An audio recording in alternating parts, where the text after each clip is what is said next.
I just shared yesterday that I'm raising my prices for Potion. So I thought maybe I'd make a little video just talking through my thoughts of how I'm thinking about that.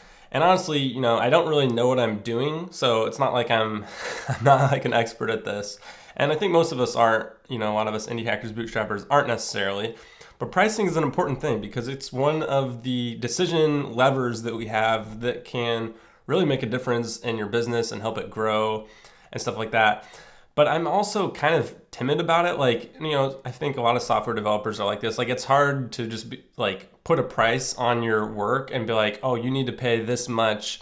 And you don't want to overcharge. You kind of feel bad about that. But you do want to charge more typically. And that's like the advice that everyone kind of shares. Like, I showed that I was making this price change that you can see here, and someone replied and was like, why don't you just double it? Just double it, see what happens. And maybe that's a good idea, but that also just kind of sounds scary. I don't want to make anybody angry or mad.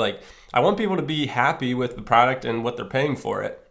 So kind of my strategy up to this point has been to kind of slowly increment the price as I go along. And I am making the product better over time, so I think it makes sense to make the price higher. So this is actually the third time that I've raised the prices. I've just gone in little increments.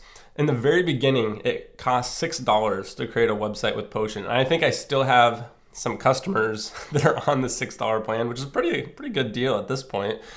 And that kind of comes to the next thought of pricing is, do you grandfather people in or not? So far, I've always grandfathered people in. They're always paying the price that they started with.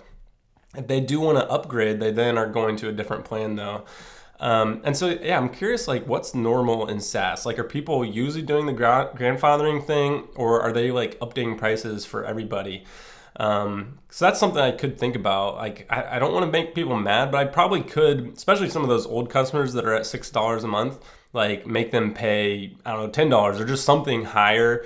Maybe that would make sense. The other thing that I did to kind of make the decisions is just looking at my competitors. Up to this point, I've been cheaper than a decent amount of my competitors. And so this price move will actually kind of make me pretty even with them, which I think, just makes sense. But it seems like it makes sense that you'd want to be around your competitors, because I know a lot of people are trying out a couple of my competitors when they're also trying out my tool.